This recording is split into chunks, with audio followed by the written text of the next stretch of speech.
The courtroom was unnervingly silent as 6-year-old Lily Harper stepped through the heavy wooden doors of the Hennepin County Courthouse.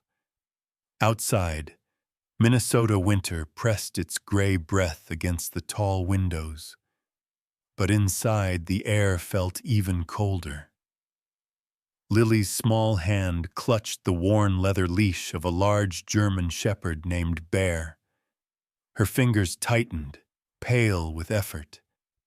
The soft echo of their footsteps sounded too loud, as if the room itself were holding its breath. Every eye followed them. Lily moved carefully, each step deliberate, like someone walking across thin ice. Bear stayed close at her side. Broad shoulders, steady presence. His fur had begun to gray around the muzzle, and a faint scar traced his left shoulder. A quiet reminder of a life once spent in police service. He was no longer a working K-9, no longer assigned to patrols or night shifts. Yet something about him still carried authority. A gravity so subtle, people straightened without knowing why. At the defense table sat Caleb Moore. He looked ordinary, unsettlingly so.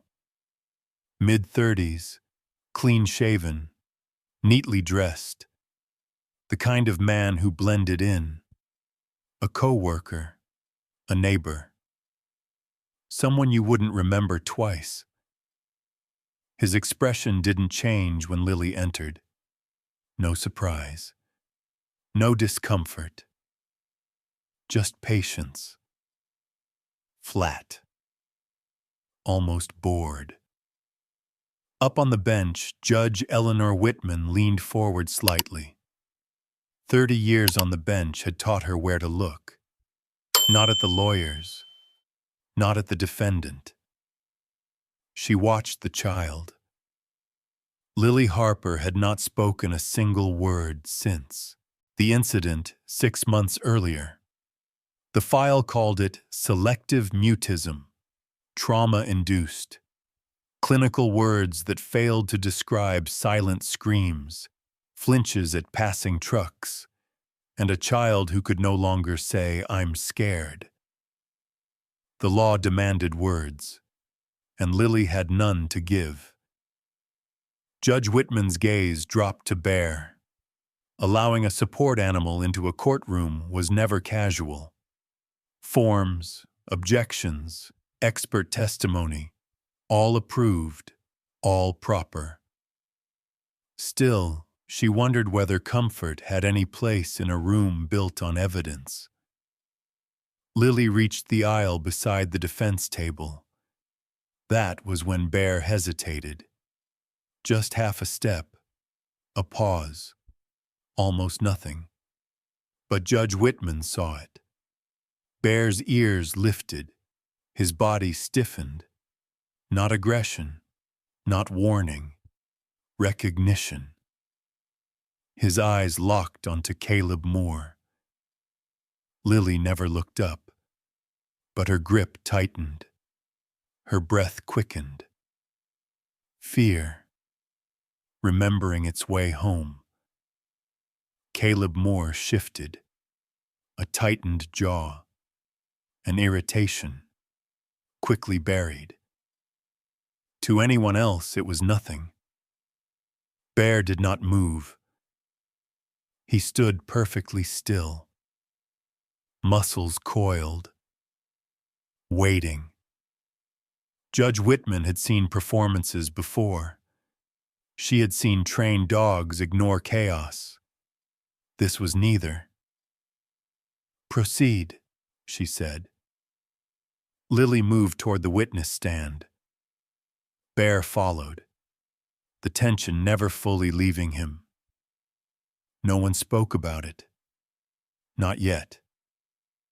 But something had shifted. Something small. Something dangerous.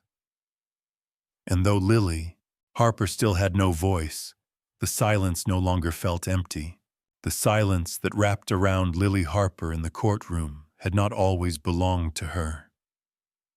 Before everything changed, Lily was the kind of child adults remembered long after meeting her.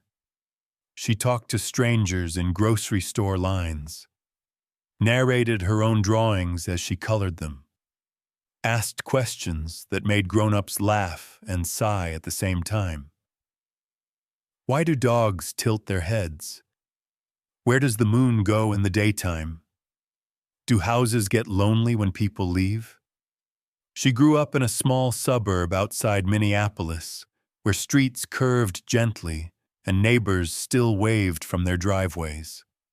Her father, Tom Harper, worked long days as a carpenter, hands rough, knuckles scarred, building cabinets and staircases for homes he would never live in.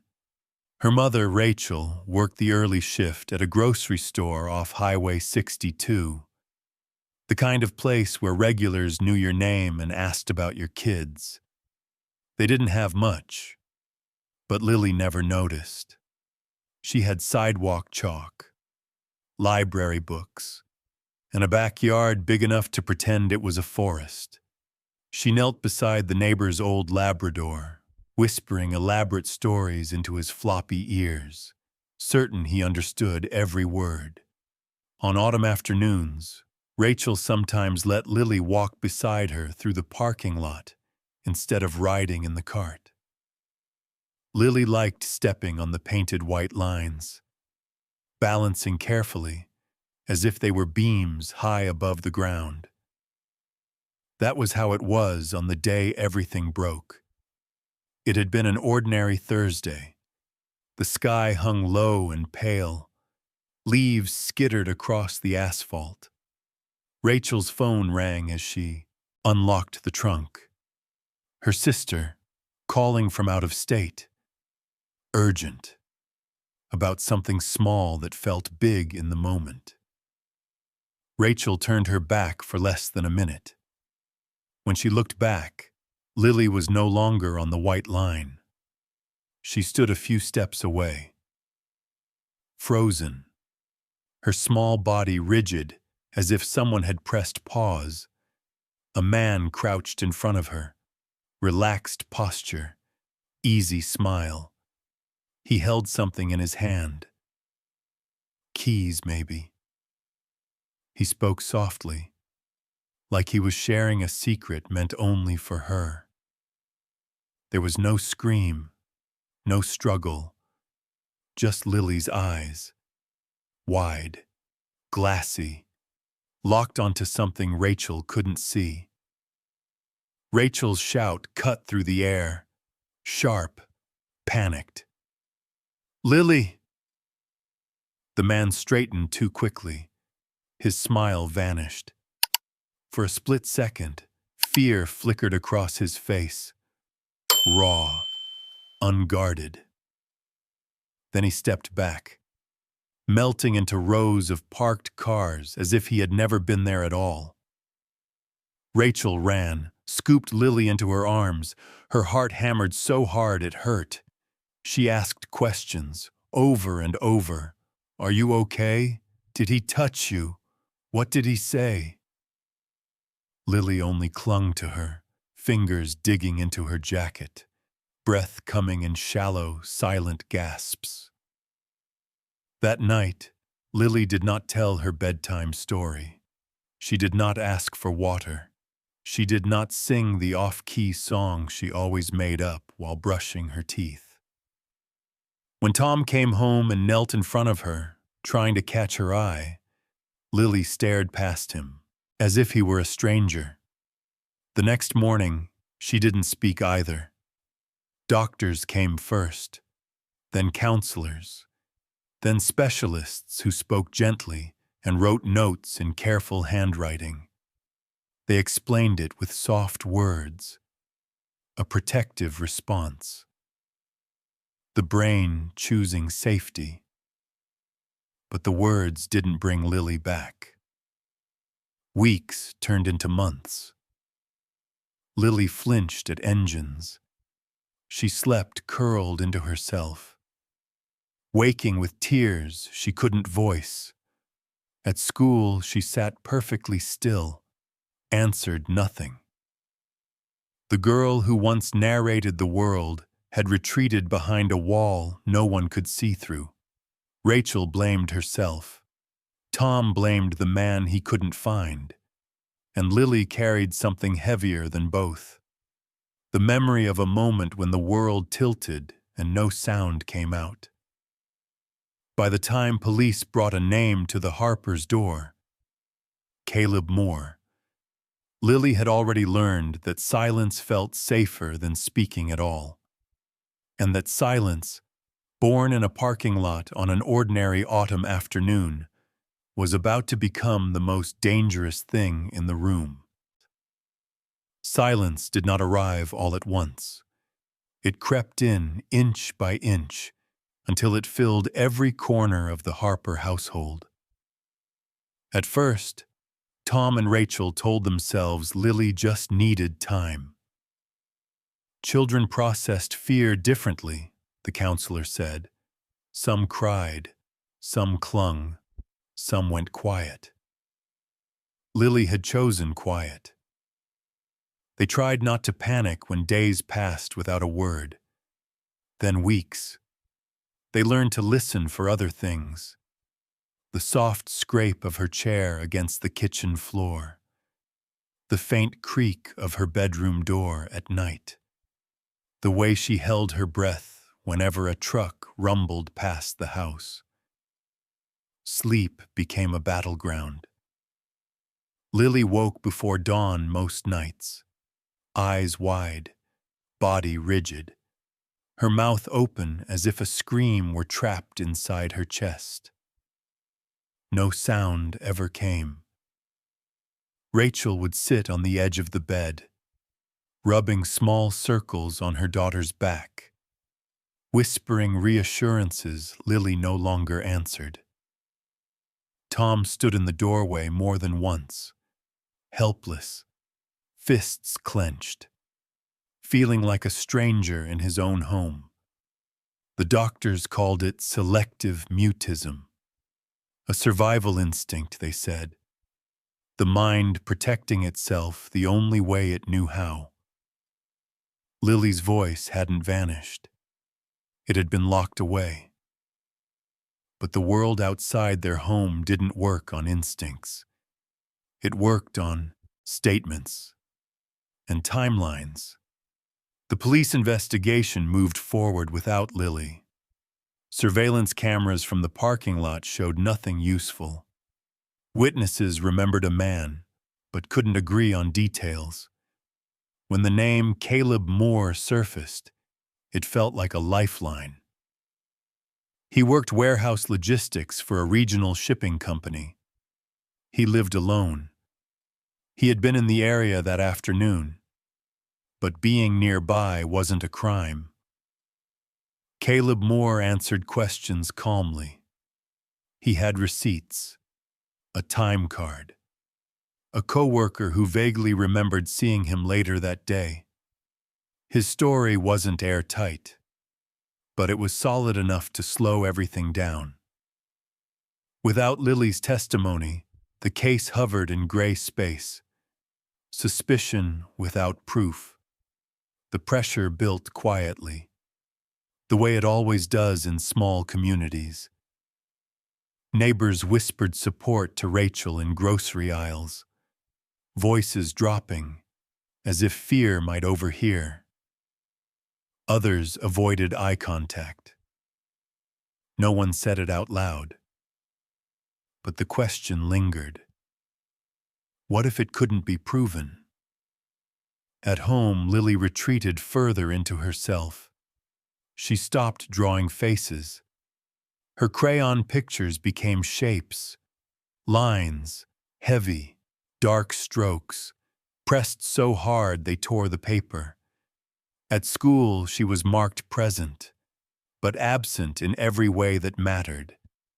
Teachers stopped calling on her. Children stopped trying. Silence, Tom realized one night, wasn't just Lily's shield anymore. It was becoming a weapon, one that protected the wrong person. The court date arrived faster than they expected. When Rachel received the notice, her hands shook so badly she dropped it on the kitchen table. Tom read it twice, then folded it carefully, as if neatness might make it less terrifying. "How can she testify?" Rachel asked, her voice barely above a whisper. "She can't even tell me when she's hungry." Tom didn't have an answer. That was when the therapist suggested something unconventional. "A support animal," she said gently. "Not just for comfort, for grounding, for connection." Rachel almost laughed. They were barely paying bills. A dog felt like a luxury they couldn't afford. But the therapist explained programs, grants, retired service animals who needed homes as much as Lily needed help. A week later, they drove to a quiet facility on the edge of town. That was where Lily met Bear. He wasn't playful. He didn't wag his tail. He didn't push his nose into her hands. He sat, still, watchful, eyes steady in a way that felt familiar. Lily didn't smile. She didn't speak, but she didn't turn away either. Something shifted that day. Not enough to fix everything. Not enough. Time 300s. To be called progress by anyone keeping charts. But when it was time to leave, Lily did something she hadn't done in months. She reached out. Her fingers brushed the thick fur at Bear's neck. Tentative at first, then firm, as if confirming he was real. Bear didn't move. He didn't need to. He simply stayed. From that moment on, Lily slept a little longer. Her breathing slowed when Bear lay at the foot of her bed. The nightmares still came, but they didn't last as long. Silence remained, but it changed shape. It felt less like a void and more like something waiting. No one could have said it then, not even the therapist. But the balance had shifted, because silence can protect. And when paired with the right kind of loyalty, it can also tell the truth, without ever saying a word. Bear had once been the kind of dog officers trusted with their lives. For nearly 8 years, he worked the streets and back alleys of Minneapolis, alongside Officer Daniel Ruiz, responding to late-night calls, missing persons reports, and search warrants that turned dangerous without warning. Bear knew commands in hand, signals and whispers. He knew how to track fear through rain-soaked concrete and frozen dirt. Most of all, he knew how to stay calm when humans couldn't. The night everything ended was supposed to be routine. A tip had come in about a suspected child abduction connected to an abandoned duplex near the river. The building was dark, the kind of place the city forgot existed. Bear went in first, low to the ground, muscles tight, senses sharp. Inside, the air smelled wrong. Stale, metallic, heavy with panic. Bear alerted before Ruiz could speak. The suspect bolted. In the chaos that followed, Bear lunged exactly as trained. The man swung wildly, a shard of broken glass flashing in the dim light. Bear took the hit meant for his handler. He still brought the suspect down, even as blood soaked into his fur and pooled on the floor. The child was rescued alive. Officer Ruiz did not walk out the same.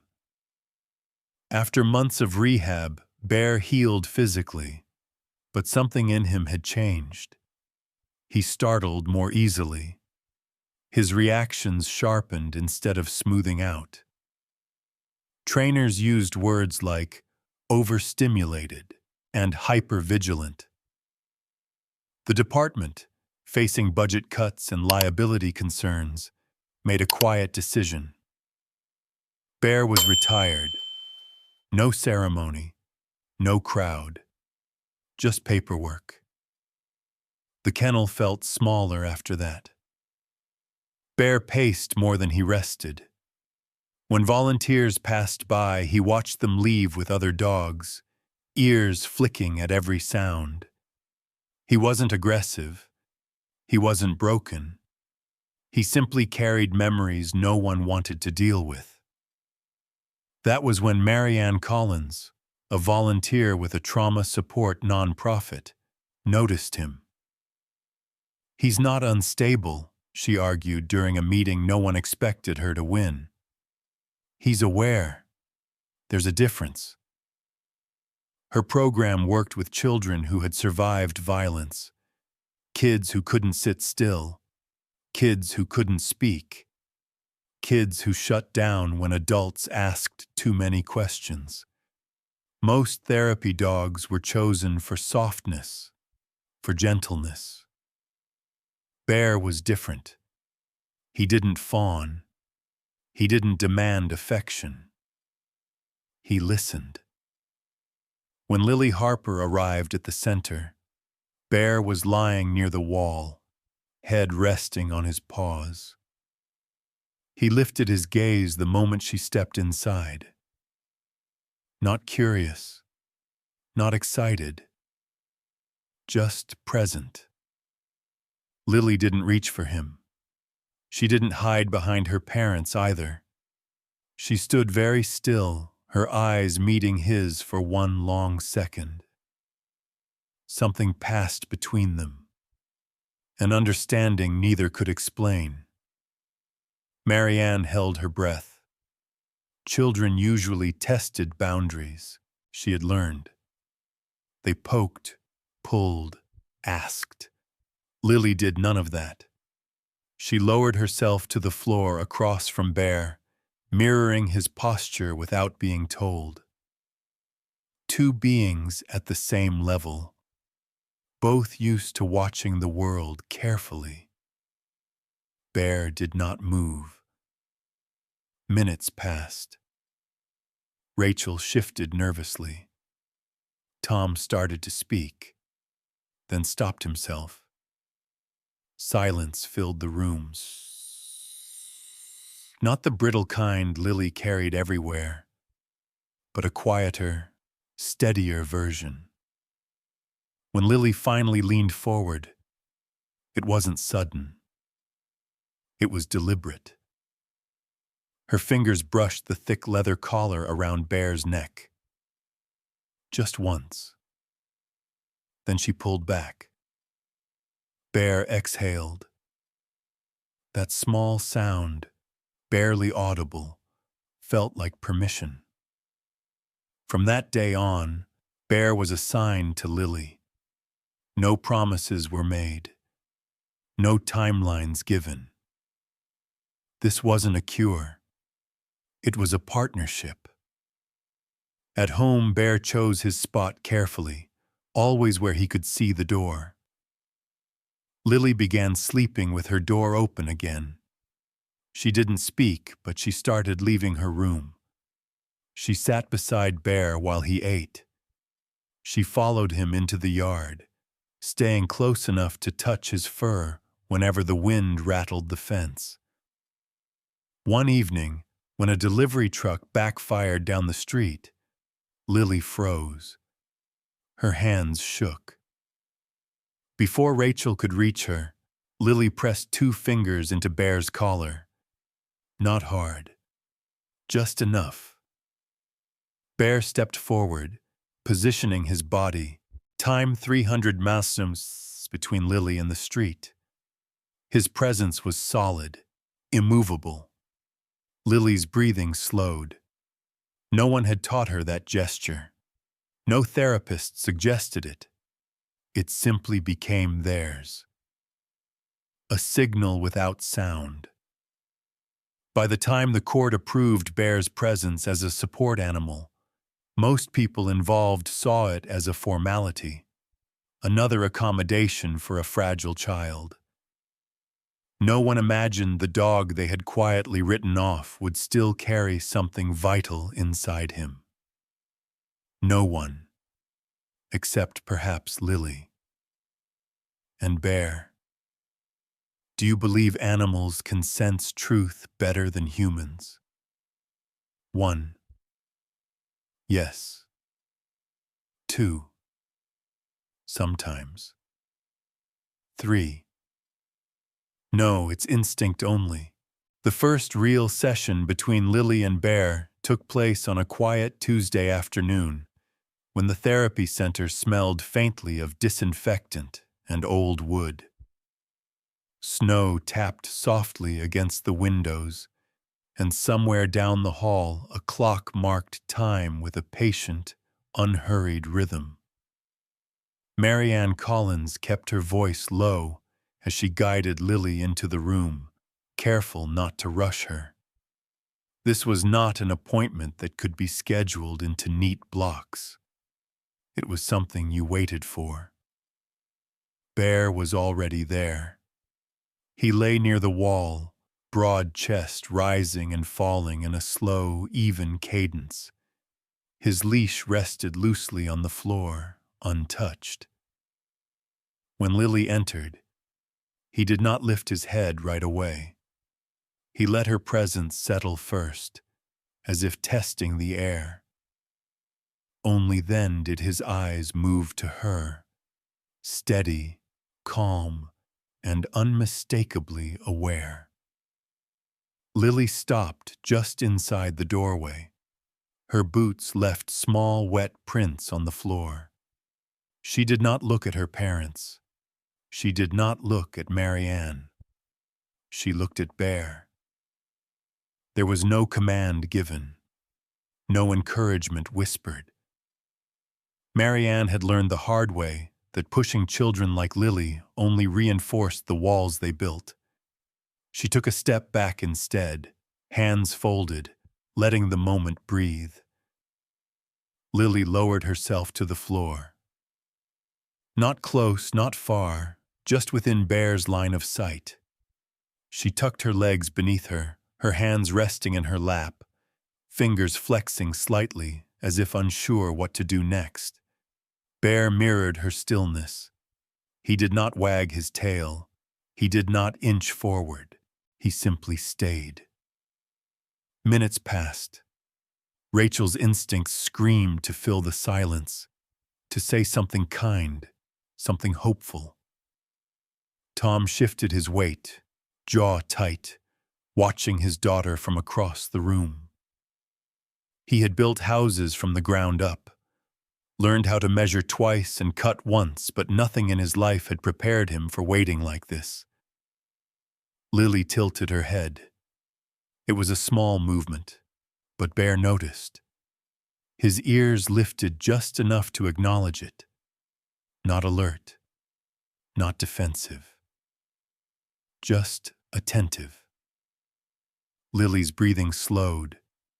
Her shoulders dropped a fraction. Then, slowly, she leaned forward. Her hand did not reach for Bear's head the way most children's did. It moved instead toward the thick leather collar at his neck. She stopped inches away, hesitated, then made contact, 2 fingers pressing lightly against the worn edge of the strap. Bear exhaled through his nose. The sound was soft, almost nothing, but it filled the room. Lily did not pull away. She kept her fingers there, grounding herself against something solid and real. Her eyes fluttered closed for just a moment. Marianne swallowed. This was not comfort in the traditional sense. It was recognition. Two nervous systems learning to trust the same silence. From that day on, Lily began to seek Bear out without being prompted. She sat beside him during sessions, sometimes close enough, time 300 pounds, that her knee brushed his shoulder, sometimes at a distance, watching. When Marianne demonstrated breathing exercises, Lily did not participate, but Bear did, lowering his head and slowing his pace. Lily followed without realizing it. At home, the changes were subtle but undeniable. Lily started sleeping through the night in longer stretches. She ventured into the backyard again, staying near Bear as he patrolled the fence line with quiet diligence. When Rachel dropped a pan in the kitchen and the noise echoed too sharply, Lily startled. But instead of freezing completely, she reached for Bear's collar. 2 fingers. Bear responded instantly, stepping closer, his body creating a barrier between Lily and the world that felt too loud. Her panic ebbed faster each time. Not gone, just manageable. The therapists documented progress in careful language, improved emotional regulation, increased engagement. Words that sounded clinical but felt like miracles to Tom and Rachel. Insurance paperwork piled up on the kitchen counter. Therapy approvals, coverage limits, questions about service animal classifications. But for once, the bureaucracy felt secondary. Something was working. Lily still did not speak, but she began to draw again. This time, her pictures showed 2 figures side by side, a small one and a large one, outlined in crayon against a wide, open space. No faces, no mouths, just presence. Time 2800 psems. Marianne noticed something else, too. When strangers entered the room, Bear watched them carefully, not suspiciously, but with a focus that sharpened whenever Lily's fingers hovered near his collar. He was learning her signals the way he once learned commands in the field, through repetition, patience, and trust, a language without sound.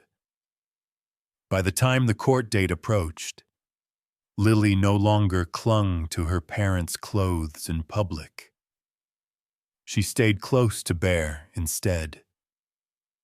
And when the judge approved his presence in the courtroom as a certified support animal, a decision backed by expert testimony and mental health guidelines, it felt, to everyone involved, like a reasonable accommodation. Necessary, even. No one yet understood that what Lily and Bear shared went beyond therapy. It was not a coping mechanism. It was a bond forged in quiet moments, in spaces where words failed and instinct remained. And that bond was about to be tested in a place where silence had never been enough. It began without anyone noticing. There was no lesson plan, no written instruction from a therapist, no checklist attached to Lily Harper's name. The signal grew out of necessity, the way all real languages do, quietly, between 2 beings who needed it to exist. It happened one evening in early December. The sky had already darkened by 5, and the house felt smaller once night settled in. Lily sat on the living room floor, crayons scattered around her, Bear lying a few feet away with his chin on his paws. Rachel was folding laundry. Tom rinsed dishes at the sink. The television murmured with low-volume news. Another report about crime rates. Another reminder of a world that felt too sharp for a child like Lily. Then the sound came. A delivery truck backfired on the street outside, the sharp crack echoing between houses like a gunshot. Lily's body locked instantly. Her shoulders shot up, her breath caught halfway in, and her eyes went wide with the same frozen terror Tom and Rachel had learned to dread. Before either parent could reach her, Lily moved. She didn't scream. She didn't run. She turned toward Bear and pressed 2 fingers into the leather collar at his neck. Firm enough to be felt, gentle enough to be deliberate. Bear rose at once. He stepped between Lily and the window, positioning his body at an angle that blocked the sound and the view. His stance was calm but decisive, the posture of a dog, time 300 Mausemskull, trained to shield without escalating. Lily's fingers stayed on his collar. Her breathing slowed in stages, short, shallow gulps giving way to longer exhales. Within seconds, the shaking stopped. Rachel stood frozen, a towel clenched in her hands. Tom felt something twist in his chest. He had seen Bear respond to commands before. Sit, stay, heal. But this was different. There had been no command, no cue anyone else could hear. That night, Lily slept through until morning. The signal repeated itself days later at the grocery store, when a shopping cart clattered too loudly behind them. Again, 2 fingers. Again, Bear adjusted without hesitation, closing the distance just enough to anchor Lily back into her body. No barking, no spectacle, just presence. Marianne Collins noticed it during their next session. Lily had been sitting cross-legged on the floor while Bear rested nearby. When another child in the adjacent room cried out unexpectedly, Lily's hand lifted, fingers hovering in the air. She didn't even look at Bear before touching his collar. Bear responded instantly, shifting closer, his head lowering slightly, his breathing deepening. Lily mirrored him. Marianne watched the exchange with careful awe. They made that themselves, she murmured later to Rachel. That's not something we teach.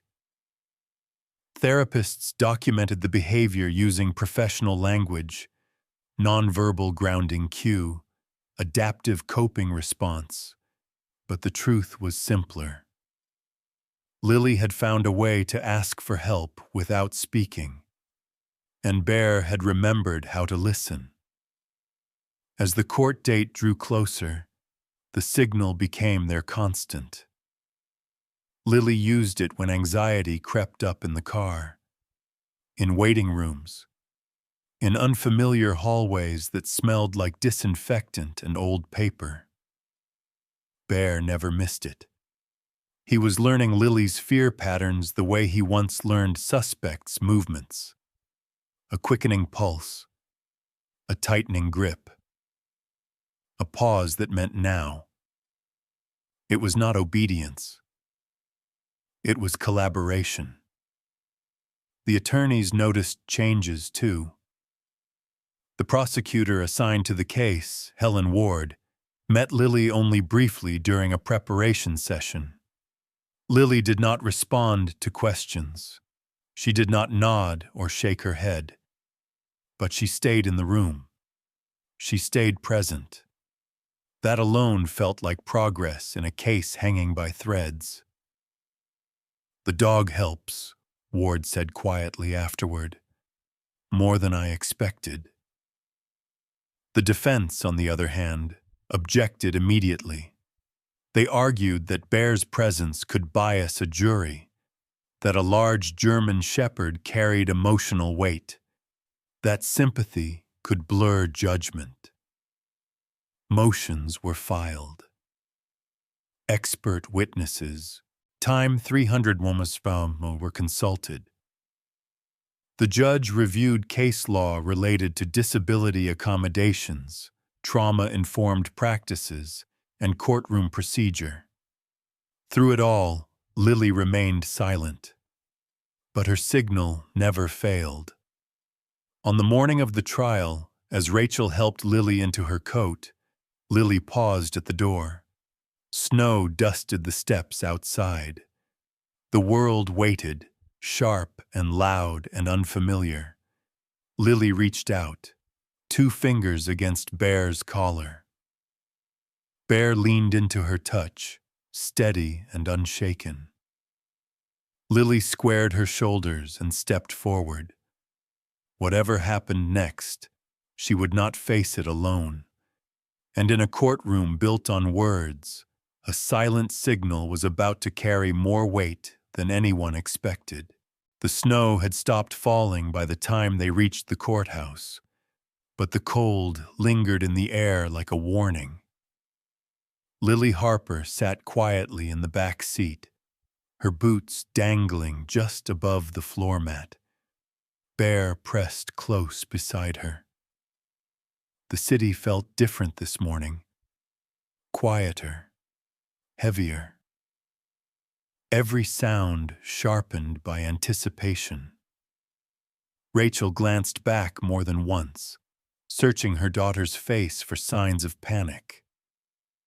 Lily didn't meet her eyes. She didn't need to. Her fingers rested lightly against Bear's collar, a reminder that steadiness was within reach. Inside the Hennepin County Courthouse, the hallways smelled of polished wood and old paper.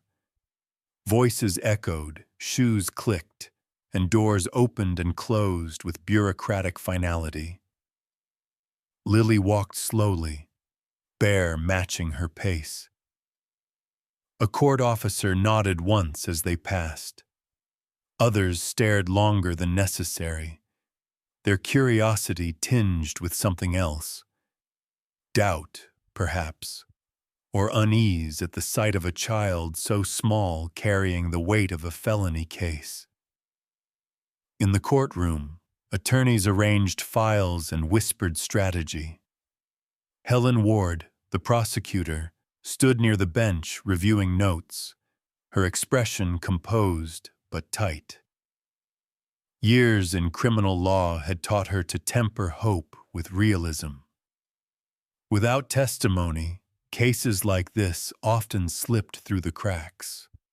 Still, she believed in preparation, in evidence, in the careful building of truth piece by piece. At the defense table, Caleb Moore sat straight-backed, hands folded, suit pressed. He looked rested, confident. The kind of confidence that came from believing the system would do what it always did: require proof, demand words, and move on when neither appeared.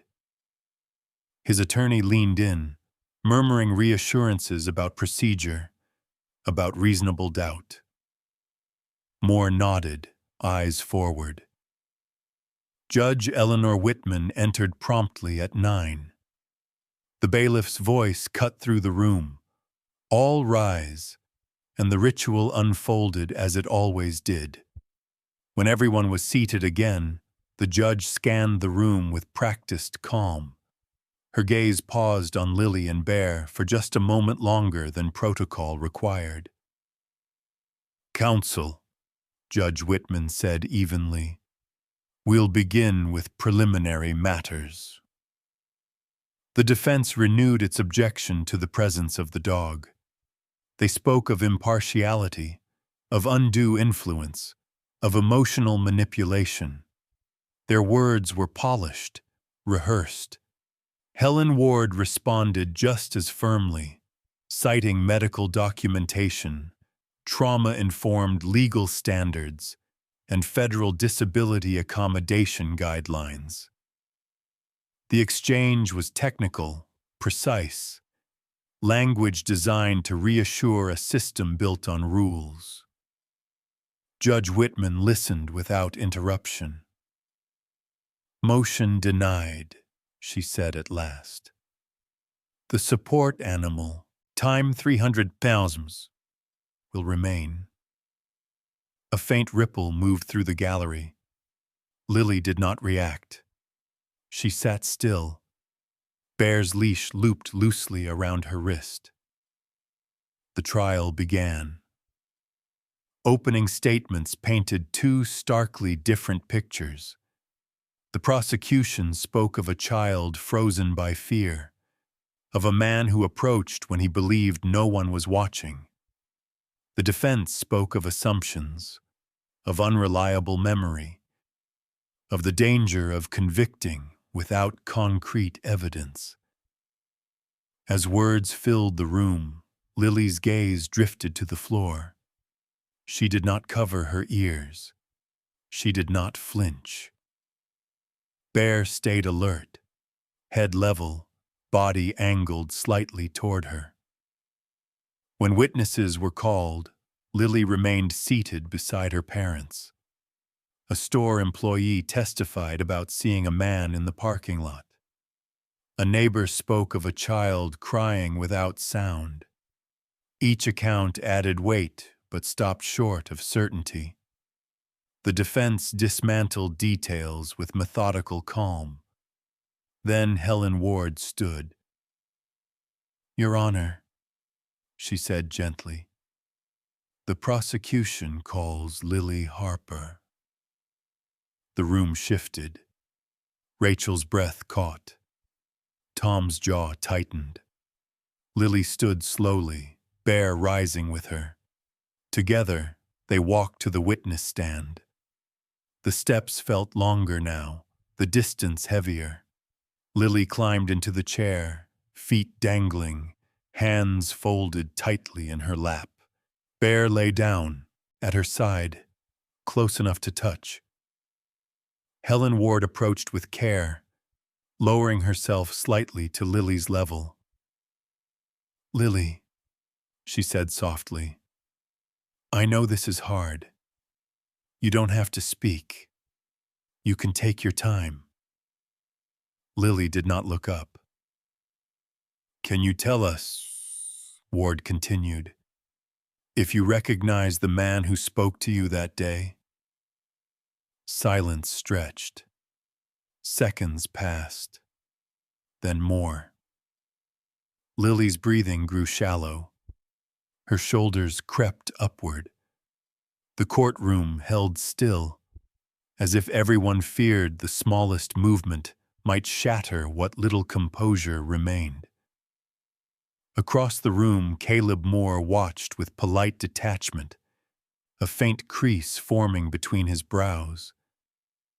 Lily's hand trembled. Slowly, deliberately, she lifted it and pressed 2 fingers into Bear's collar. Bear rose, not abruptly, not aggressively. He stood and shifted forward just enough to place his body between Lily and the defense table.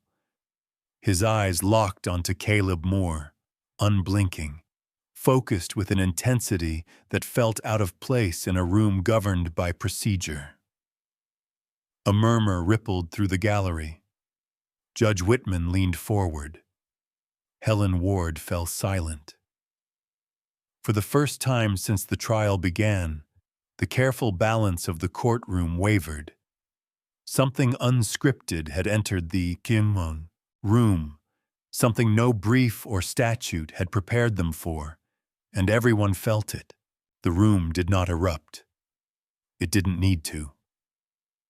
What followed Bear's movement was far more unsettling, a silence so complete it felt deliberate, as if the courtroom itself had decided to stop and watch.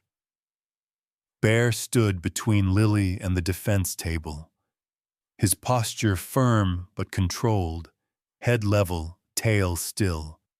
He was not lunging, not growling. He was doing something far more specific. He was guarding. Caleb Moore's composure cracked just enough to be noticed. His foot slid back beneath the chair. His hands, once folded neatly, separated and rested flat against the table, palms down. The change was small, but Judge Whitman caught it immediately.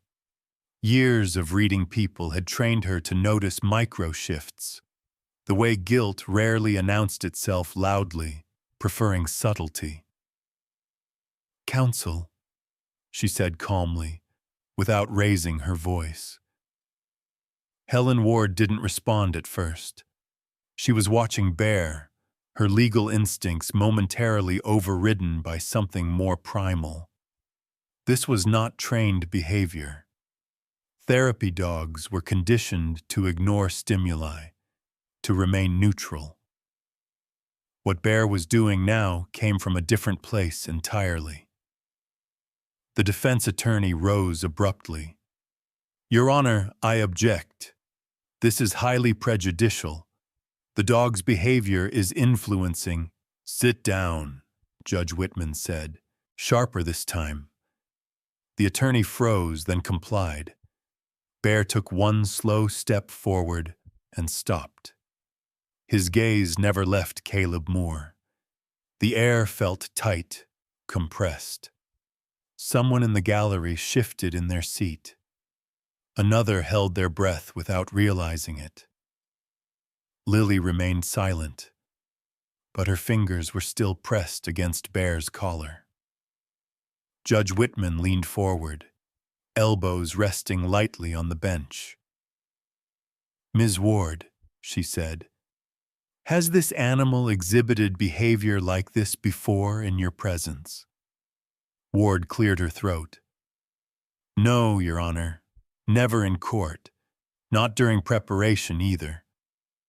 The judge nodded once. Her eyes returned to Bear. "Is the dog responding to a command?" "No," Ward said quietly. "The child hasn't spoken." That seemed to land heavily. Judge Whitman turned to the bailiff. "Clear the well. Give them space." The bailiff hesitated, then moved quickly, guiding non-essential personnel back a few steps. Bear did not advance further. He didn't need to. His message had already reached its target. Caleb Moore swallowed. For the first time, he broke eye contact with the judge and glanced down at the floor. A faint sheen of sweat appeared along his hairline. His attorney leaned in, whispering urgently, but Moore barely reacted. Judge Whitman addressed the room. "We are going to take a short recess. Time 3 hums," she said evenly. 15 minutes. The gavel came down, not hard, but with finality. As the courtroom emptied, murmurs swelled into speculation. Some spoke in hushed tones about the dog. Others debated whether emotion had crossed into evidence. Journalists scribbled notes, their attention fixed on Bear as much as the defendant. In the hallway, Lily sat on a wooden bench, legs swinging slightly. Rachel knelt in front of her, brushing stray hair from Lily's face. "You did great," she whispered, though she wasn't sure Lily could hear the words in the way she meant them. Lily didn't respond. She didn't need to. Her hand rested on Bear's collar, her thumb tracing the worn edge of leather in a slow, repetitive motion. Bear stood guard, body angled protectively, eyes scanning the hall with quiet vigilance. A uniformed court officer approached Judge Whitman near the far wall. Your Honor, he said cautiously, I've worked with service animals before. That wasn't anxiety. The judge nodded. I know. What was it then? She paused. Recognition, she said at last. Or something very close to it. Down the corridor, Helen Ward conferred with a detective who had been quietly observing from the gallery. His brow was furrowed, his gaze distant. I've seen that dog before, he said slowly. Years ago. Different case. Ward stiffened. What kind of case? Child recovery, he replied. North Side. Didn't go to trial. The words settled heavily between them. In the defense consultation room, Caleb Moore paced. Gone was the relaxed posture, the practiced calm. His movements were jerky, unfocused. He ran a hand through his hair, then clenched it into a fist. That dog, he muttered. That damn dog. His attorney watched him closely.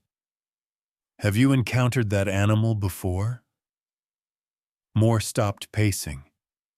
For a moment, he didn't answer. Then he forced a laugh that sounded wrong even to his own ears.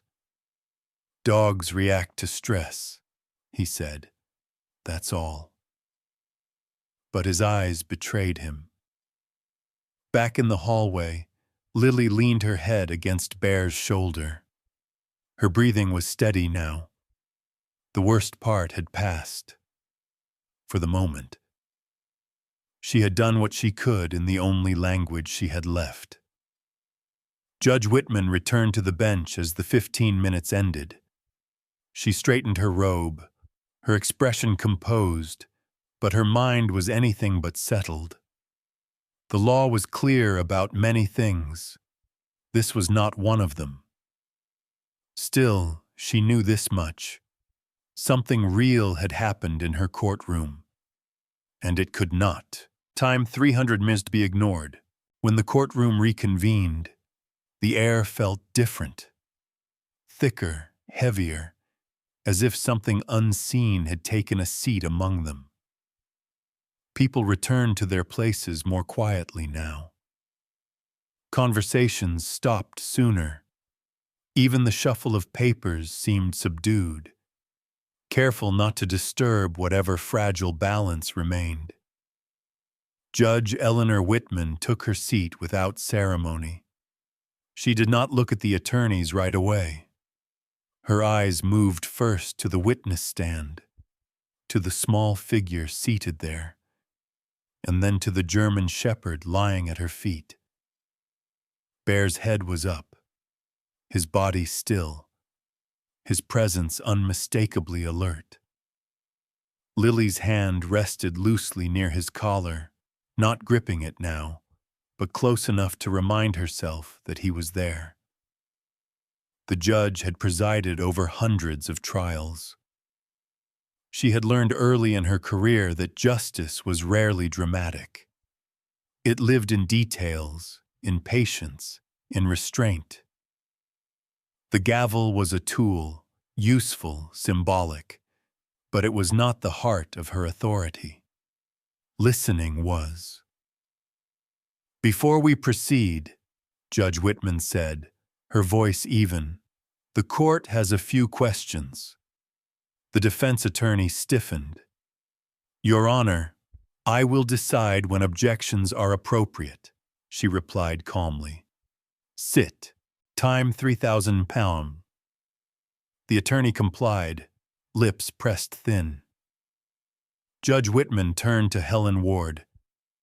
Ms. Ward, I want clarity on the support animal's history. Specifically, whether this dog has ever been involved in prior criminal investigations. Ward hesitated, then answered honestly. To my knowledge, Bear is a retired K-9 formerly assigned to the Minneapolis Police Department. He was not brought here in that capacity.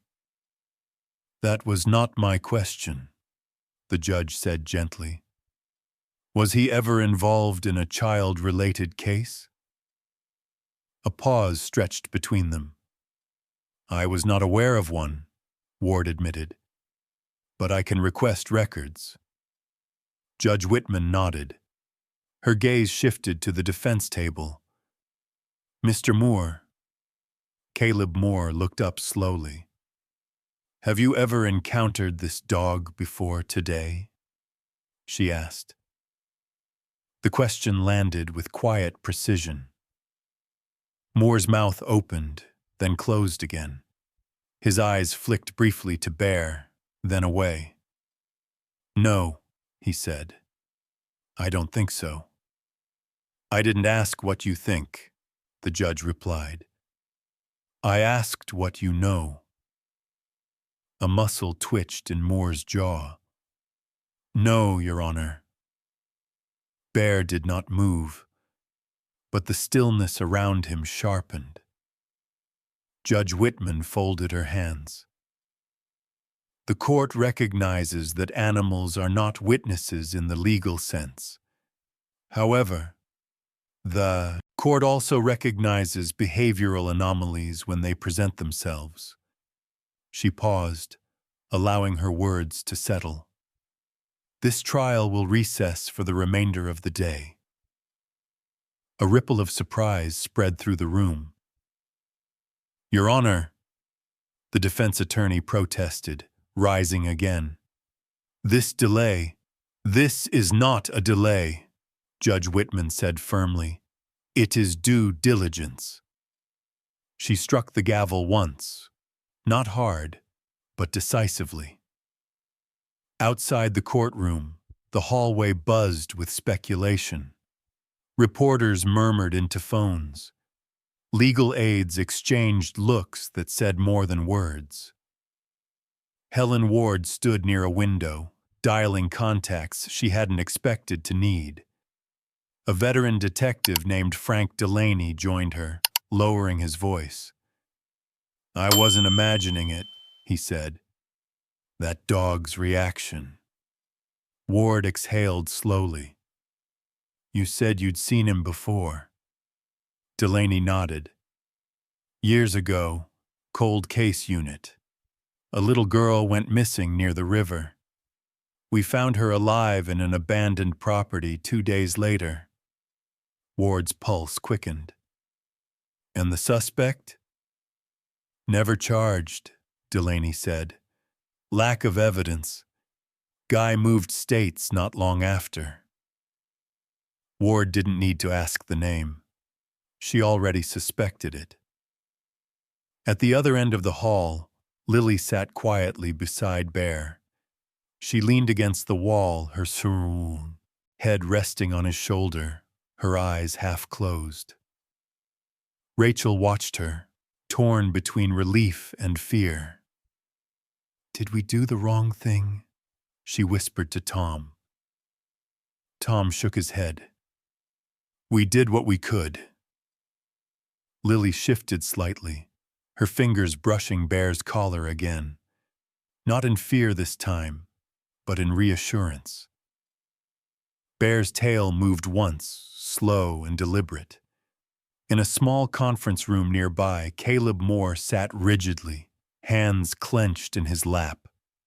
His attorney spoke rapidly about strategy, about controlling the narrative, about how judges sometimes entertained personal instincts too far. Moore barely heard him. All he could see was the dog's eyes. That look had not been random. It had not been confused. It had been precise. Moore swallowed hard. Judge Whitman returned to her chambers and closed the door. She sat alone for a moment, staring at the notes on her desk. Law books lined the shelves behind her, thick with precedent and procedure. None of them addressed what she had just witnessed. She reached for the phone.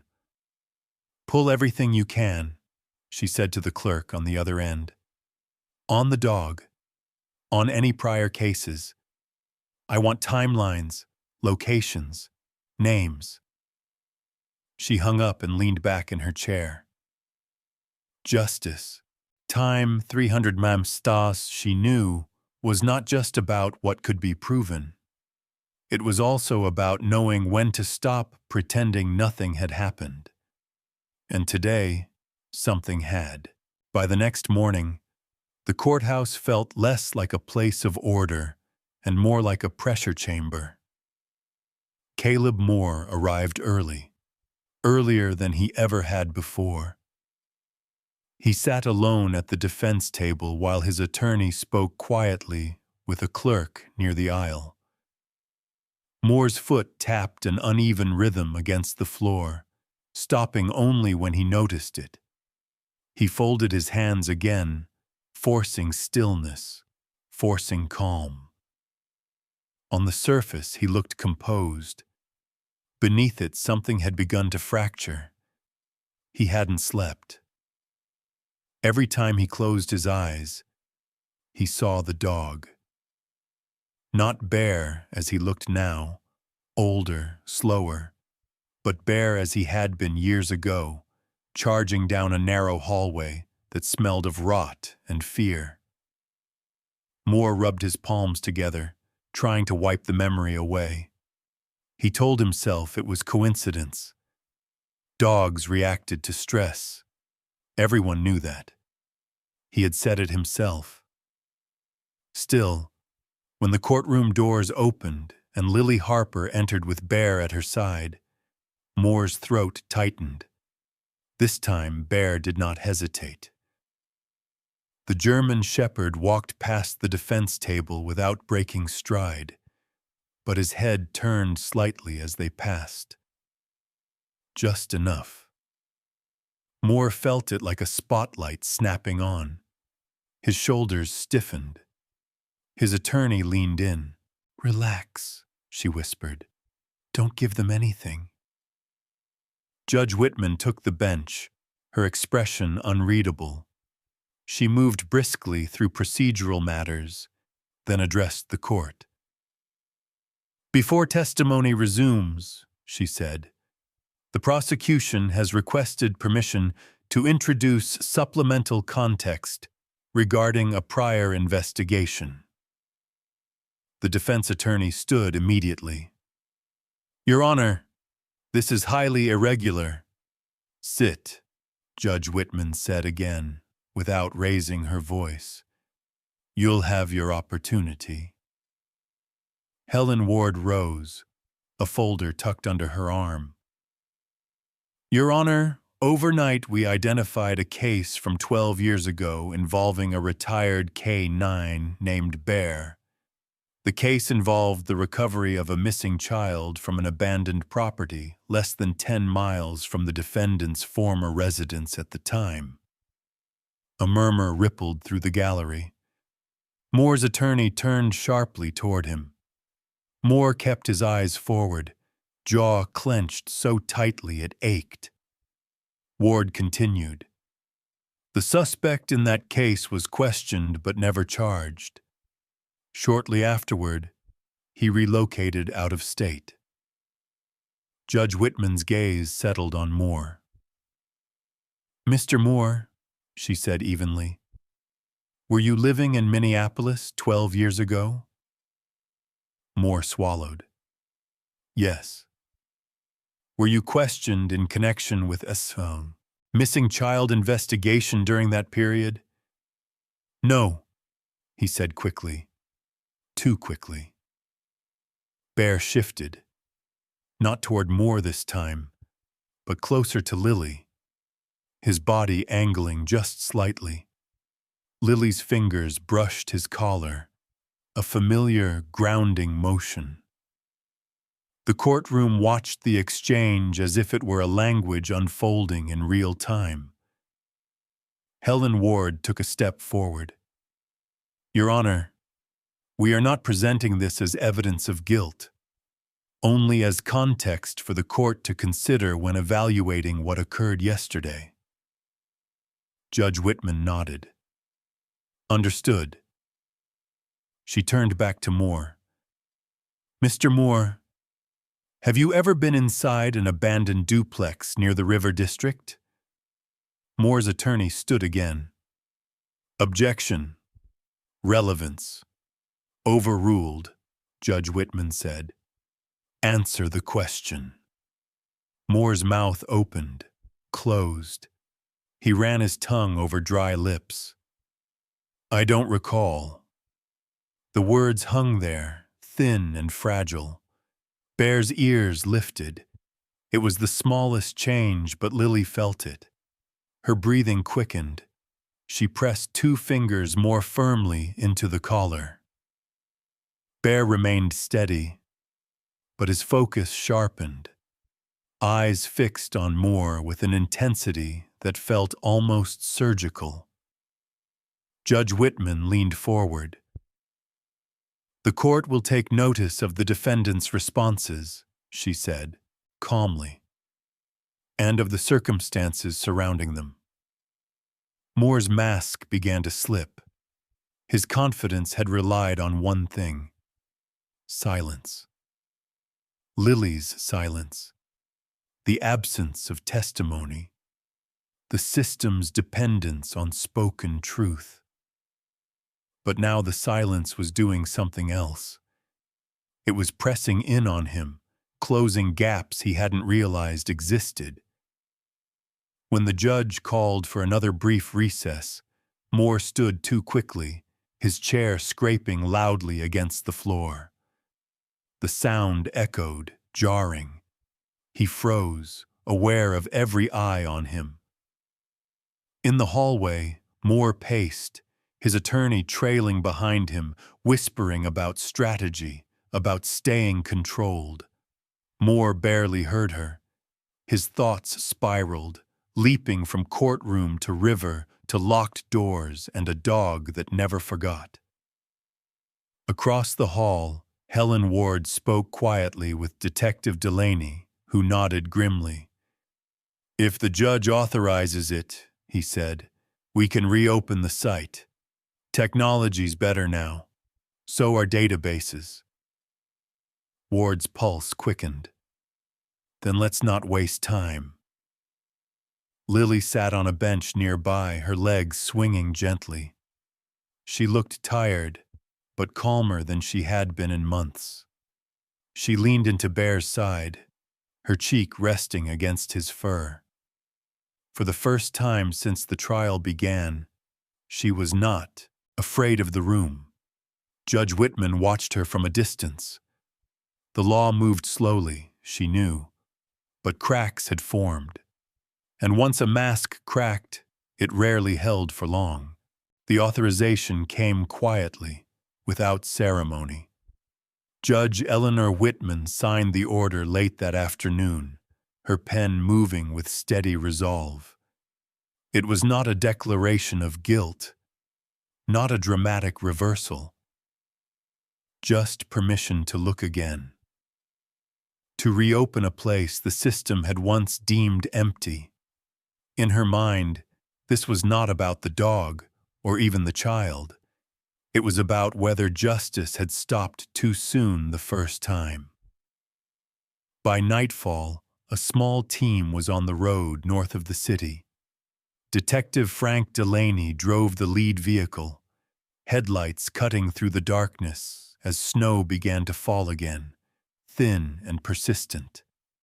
12 years ago, he had stood at this same stretch of road, younger then, angrier, frustrated by a case that refused to give up its secrets.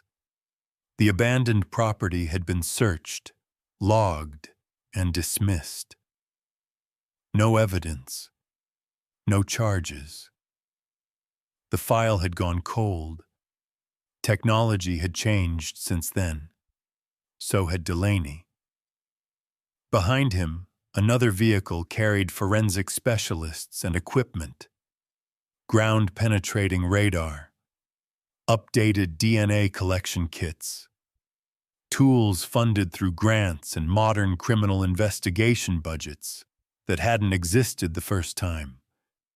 It wasn't glamorous work. It was methodical. And it mattered. The property sat back from the road, swallowed by trees and neglect. The house leaned slightly, its windows dark, its porch sagging under years of weather. The place smelled of damp wood and old leaves, the kind of scent that clung to clothes long after you left. Delaney stepped out into the cold and scanned the ground, memories pressing in. "This is it," he said quietly. Bear arrived moments later, riding in the back of a county SUV. He stepped onto the frozen earth with surprising energy, posture changing the instant his paws touched the ground. Gone was the calm therapy animal from the courtroom. This place had awakened something older. His nose dropped low, his pace slowed. Delaney watched closely. "You seeing this?" he murmured to one of the technicians. Bear moved with purpose now, pulling gently toward the rear of the house. He stopped near a patch of ground that looked no different from the rest. No markers, no obvious signs. Just earth, hardened by winter. Bear froze. His body went rigid, tail still, ears forward. A low sound rumbled in his chest. Not a growl, but something deeper. Recognition. Memory. Delaney's breath caught. "Mark it," he said. The radar equipment confirmed an anomaly beneath the surface, an interruption in the soil layers that suggested something had been disturbed long ago. Digging began slowly, carefully, each shovel of dirt removed with deliberate precision. No one spoke. The only sounds were metal striking earth and the soft hiss of falling snow. Minutes stretched into an hour. Then someone stopped. "There's something here," a technician said, voice tight. They uncovered remnants, objects left behind, small and ordinary, the kind of things that should never feel ominous. A child's sneaker, long outgrown. Fabric fibers caught in splintered wood. Evidence the past had tried, unsuccessfully, to erase. Delaney closed his eyes. Back at the courthouse, Caleb Moore sat in a small holding room, his attorney pacing while speaking into her phone about bail considerations and criminal defense strategy. Moore stared at the wall, every sound amplified in his head. He felt the walls closing in, not physically, but psychologically. The certainty he'd relied on was gone. He knew what they would find. The system had protected him once, not by intent, but by exhaustion, by limits, by the absence of proof. But systems evolved, dogs remembered, and silence, when pushed far enough, began to speak. When Delaney's phone rang, Judge Whitman answered on the first ring. "Yes," she said simply, listening. Her face did not change, but her grip on the receiver tightened. "I understand," she replied after a moment. "Document everything." She hung up and sat back in her chair, staring at the ceiling. This was why the law demanded patience. This was why it required courage to admit when it might have failed. In the waiting area, Lily Harper sat beside Bear's handler, sipping warm cocoa from a paper cup Rachel had brought. She looked tired but peaceful, her head resting against Bear's side. She had no idea where he had gone, only that he would come back. That trust alone was a quiet miracle. Helen Ward entered the room, her expression solemn but steady. She knelt in front of Lily. "You're doing great," she said softly. Lily didn't answer. She didn't have to. Outside, snow continued to fall, covering the ground, trying once again to hide what lay beneath. But it was too late for that. The truth had waited long enough. Bear sensed it before the vehicles even slowed. As the SUV turned off the highway and onto the narrow service road, his body shifted. Subtle at first, then unmistakable. His head lifted, ears angling forward, nose testing the air, as if time itself had folded back on him. The handler glanced in the rearview mirror and said nothing. He had learned not to interrupt moments like this. The cabin sat deeper in the woods than anyone remembered. Winter had stripped the trees bare, exposing the property in a way summer never had. Snow creaked beneath boots as the team moved in, breath puffing white against the cold. The place looked abandoned, harmless even. Weathered boards, a sagging roofline, silence pressed flat against the land. But Bear did not hesitate. He pulled toward the side of the structure, circling once, then twice, nose low, movements precise. This was not searching, this was returning. Detective Frank Delaney raised a hand, signaling the team to hold. Bear stopped near the back wall and stood perfectly still, muscles locked, eyes fixed on a spot where the ground dipped just slightly. His tail did not move. His breathing slowed. A sound vibrated deep in his chest. Not aggression, not fear. Recognition sharpened into certainty. "Right here," Delaney said quietly. The ground-penetrating radar was brought forward. The technician adjusted the settings, sweeping the device across the area. Time 300 miles. Bear indicated. The screen flickered, then steadied, revealing a disturbance beneath the surface. Layers broken and compressed years earlier, hidden under new growth and neglect. No one spoke. Shovels went in carefully. Dirt was removed in measured scoops, each movement deliberate, respectful. The minutes stretched thin. Snow fell harder, catching in coats and hair, collecting on shoulders as if the woods themselves were trying to slow them down. Then the shovel struck wood. The sound was dull, unmistakable.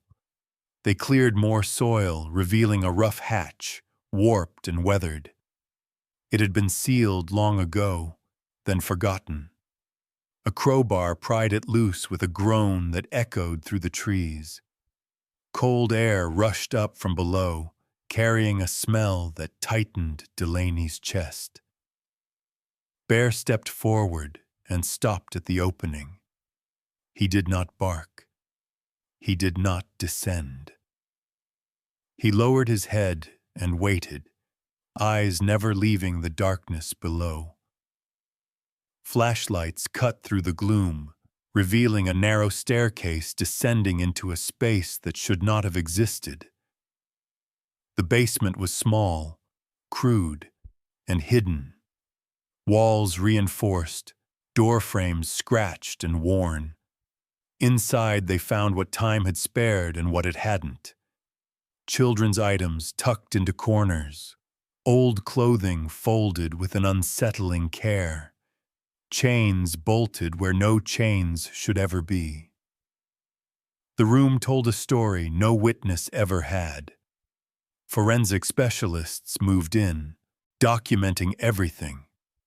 DNA kits were opened, evidence bags filled. Each discovery tightened the thread that led back to a name already sitting in a courthouse miles away. Delaney stood back, hands clenched at his sides. "He came back," he murmured, "after all these years." Bear remained at the threshold, unwavering. He had done his part. He had brought them home, to the truth. At the courthouse, Caleb Moore felt it before anyone spoke to him. The holding room seemed to shrink, the hum of fluorescent lights drilling into his skull. His attorney returned from a phone call, her face pale. "They found something," she said carefully. Moore's shoulders sagged.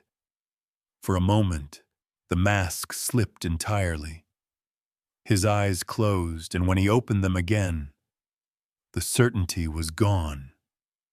Judge Whitman received the report within the hour.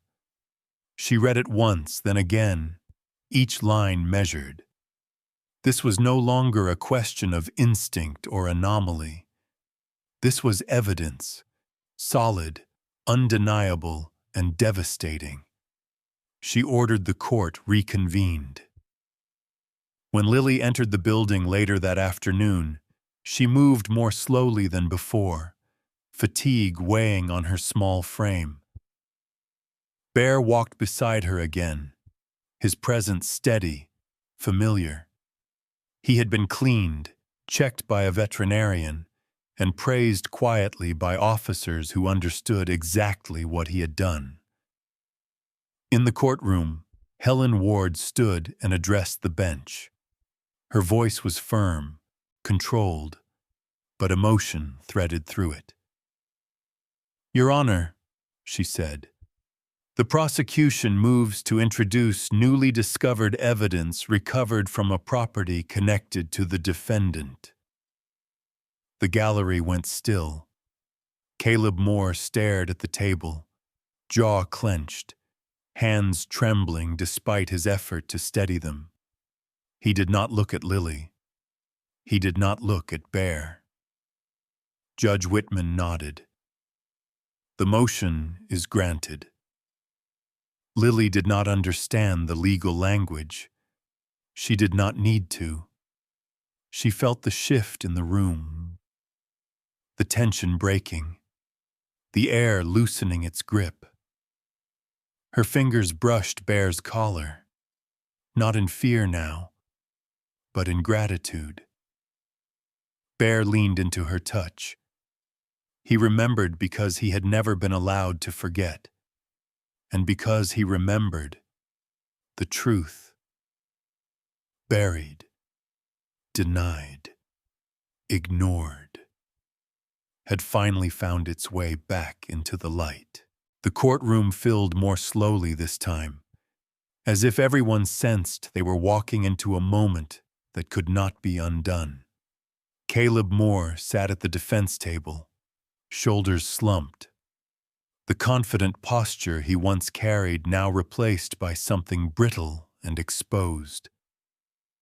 His attorney whispered urgently beside him, pointing at documents, outlining options, strategies, damage control. Moore barely listened. His eyes stayed fixed on a dark knot in the wood grain of the table, as if staring long enough might let him disappear into it. Across the room, Lily Harper sat quietly with Bear at her side. She looked smaller today, worn thin by exhaustion, but there was a calm about her that hadn't been there before. Bear lay close, his body angled protectively, his breathing slow and steady. He no longer scanned the room for danger. His work, it seemed, was nearly done. Judge Eleanor Whitman entered, and the room rose as one. When everyone was seated again, she did not waste time on formalities. "Ms. Ward," she said evenly, "you may proceed." Helen Ward stood, a thick file in her hands. "Your Honor," she began, "the evidence recovered yesterday includes physical items, trace DNA, and structural modifications consistent with unlawful confinement. The location has been conclusively linked to the defendant through property records, utility data, and witness statements." A murmur rippled through the gallery. Ward continued, her voice controlled but firm. "Additionally, Time 300 Mouse's forensic analysis has connected these findings to a prior missing child case from 12 years ago, one that was never prosecuted." Moore's attorney rose abruptly. "Objection. This is prejudicial." Judge Whitman raised a hand. "Overruled." Moore's head dropped. His fingers curled into his palms, nails biting into skin.